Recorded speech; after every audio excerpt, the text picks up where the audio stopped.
Hello दोस्तों, मेरा नाम रोहित भगत है और आज हम शुरू कर रहे हैं हमारी नेशनल इनकम के यूनिट से नया टॉपिक जिसका नाम है सिटीजनशिप।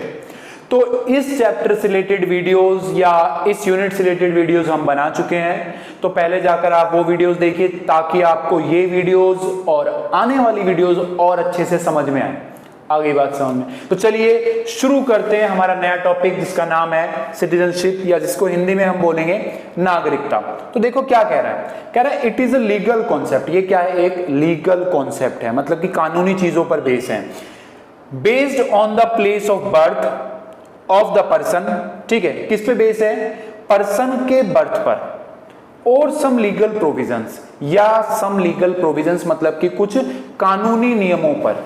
ठीक है, कह रहा है it means Indian citizenship can arise in two ways, when a person born in India, और सेकंड है India laws allows him to become Indian citizenship. मतलब कि अगर किसी व्यक्ति को हमारी कंट्री का नागरिक बनना है, हमारी कंट्री का सिटीजन बनना है, तो उसको दो चीजें चाहिए। ठीक है, मतलब दोनों में से एक चीज चाहिए, या तो वो हमारी कंट्री में पैदा हुआ होना चाहिए, या उसका बर्थ इंडिया में हुआ हो, या कानून ने, लॉ ने उसको हमारी कंट्री का सिटीजन घोषित किया हो, तभी जो है वो हमारी कंट्री का सिटीजन बन सकता है। आगे बात समझ में? तो किसी भी कंट्री का सिटीजन बनने के लिए दो चीजों की आवश्यकता होती है, या तो आप उस कंट्री में बर्थ हुए हो, जैसे कि इंडिया की बात कर रहे हो तो इंडिया में अगर आपका जन्म हुआ हो, या कुछ कानूनी नियमों को, जो हमारे देश के कानूनी नियम है, उसको आपने पूरा किया हो। हमें ज्यादा डिटेल में नहीं जाना है, तो उन कानूनी नियमों को पूरा करने के बाद आप जो है हमारी कंट्री के सिटीजन बन सकते हैं। ठीक है, तो यही हिंदी में कह रहा है, यह एक कानूनी अवधारणा है जो व्यक्ति के जन्म स्थान या कुछ वैधानिक प्रावधानों, मतलब कि कुछ जो है कानूनी नियमों पर आधारित है।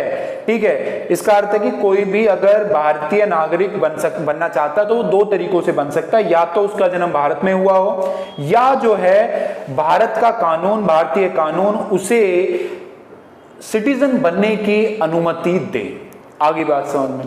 तो ये हमारा टॉपिक हो गया सिटीजनशिप। इसके बाद देख लो छोटा सा टॉपिक एक और है जिसको हम बोलेंगे रेजिडेंटशिप, निवासी। इसके बारे में मैं पिछली वीडियो में, लास्ट वीडियो में आपको बता चुका हूं। एक छोटा सा और थोड़ी बात हम इस वीडियो में और कर लेते हैं। तो देखो क्या कह रहे हैं, निवासी कौन होगा? It is economic concept. ये इकोनॉमिक कॉन्सेप्ट, इकोनॉमिक कॉन्सेप्ट इसको क्यों कहा गया है? देखो, based on the basic economic activities, क्योंकि ये इकोनॉमिक एक्टिविटीज पर बेस है। मतलब कि अगर कोई व्यक्ति हमारी कंट्री का निवासी होता है, हमारी कंट्री का रेजिडेंट होता है, ठीक है, तो उसको रेजिडेंट बनने के लिए क्या करना है? मतलब कि अगर वो अपनी इकोनॉमिक एक्टिविटीज हमारी कंट्री में कर रहा है, मतलब कि खर्चा जो है हमारी कंट्री में कर रहा है, अर्निंग्स हमारी कंट्री से ही कर रहा है, मतलब कि उसकी जो इकोनॉमिक एक्टिविटीज है, उसका जो इंटरेस्ट है वो हमारी कंट्री से ही जुड़ा हुआ है, तब जाके वो हमारी कंट्री का रेजिडेंट माना जाएगा। तो कह रहा है individual is a normal resident of a country. एक पर्सन नॉर्मल रेजिडेंट कब कहलाएगा? हमारी कंट्री का या किसी कंट्री का, when he resides in the country for more than 1 year. ठीक है, अगर वो हमारी कंट्री में 1 साल से ज्यादा टाइम के लिए रहा हो। ठीक है, या सेकंड पॉइंट क्या कह रहा है, his economic interest also lies in that country, या उसका इकोनॉमिक इंटरेस्ट। इकोनॉमिक इंटरेस्ट का मतलब क्या है? मतलब कि उसने वो खर्चा उसी कंट्री में किया, अर्निंग्स उसी कंट्री में किया है, सेविंग वगैरह जो है वो मोस्टली उसी कंट्री में कर रहा है, उसका इंटरेस्ट जो है, उसका घर उसी कंट्री से, उसी कंट्री में है, सभी चीजें इकोनॉमिक इंटरेस्ट उसी कंट्री से रिलेटेड है। ठीक है, तो वो जो है उसी कंट्री का नॉर्मल रेजिडेंट माना जाएगा। आगे बात समझ में? ठीक है, देखो मान लो अगर ये व्यक्ति है, ठीक है, ये भाई एक व्यक्ति है जो कि कहां रहता है? इंडिया में रहता है। ठीक है, इसका घर कहां है? इंडिया में है। अब भाई जो भी पैसा कमा रहा है ये यहीं से कमा रहा है, इंडिया से। ठीक है, यहीं पे रह रहा है, और इसका जो खर्चा है वो भी क्या है? इंडिया में ही है। इसका इंटरेस्ट जो है इसी कंट्री से रिलेटेड है, तो वो इसी कंट्री का नॉर्मल रेजिडेंट माना जाएगा। आगे बात समझ में? और दूसरी कंडीशन क्या है कि उसको 1 साल से ज्यादा हुआ होना चाहिए, मतलब कि वो जो है 1 साल से ज्यादा टाइम के लिए इंडिया में रहता हुआ होना चाहिए। अगर वो इंडिया में रह रहा है 1 साल से ज्यादा समय के लिए और उसका इकोनॉमिक इंटरेस्ट इंडिया में ही है, इकोनॉमिक इंटरेस्ट इंडिया से जुड़ा हुआ है, तो वो इंडिया का नॉर्मल रेजिडेंट माना जाएगा। ठीक है, या इंडिया का निवासी उसको हम बोलेंगे।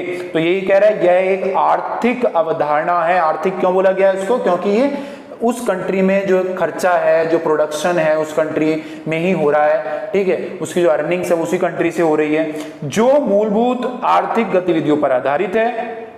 या मैं बोलूं एक व्यक्ति किसी देश का सामान्य निवासी कब बनेगा? जब वह 1 वर्ष से अधिक समय के लिए उस देश में रहता है और उसका उसी देश में आर्थिक हित जुड़ा हुआ है, उसी कंट्री से उसका आर्थिक हित जुड़ा हुआ है, तो वो उसी कंट्री का रेजिडेंट माना जाएगा। तो आपको सिटीजनशिप या नॉर्मल रेजिडेंट या मैं बोलूं रेजिडेंट समझ में आ गया होगा। नॉर्मल रेजिडेंट के बारे में डिटेल में मैं लास्ट वीडियो में बता चुका हूं, यहां पे फिर से मैंने आपको बताया है। तो ये हमारा टॉपिक हो गया, छोटा टॉपिक है, छोटी सी वीडियो हम बना रहे हैं। इसके बाद आगे की वीडियो में हम और टॉपिक जो है वो डिस्कस करेंगे इस चैप्टर से रिलेटेड। तो सारी वीडियोस को आपने सीक्वल वाइज देखना है, सीक्वल वाइज देखेंगे तो आपको हर एक पॉइंट इजीली समझ में आएगा और सभी चीजें मैं आपको डिटेल में बता रहा हूं, ठीक है, जिससे आप एग्जाम में 100 मार्क्स ला सकें।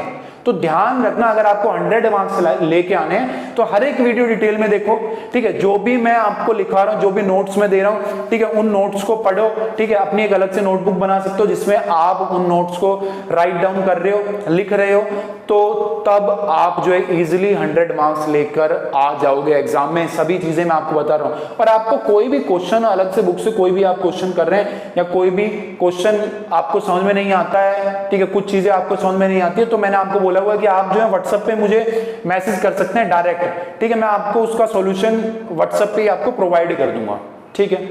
तो नेक्स्ट वीडियो में आपसे मिलते हैं। Thank you so much.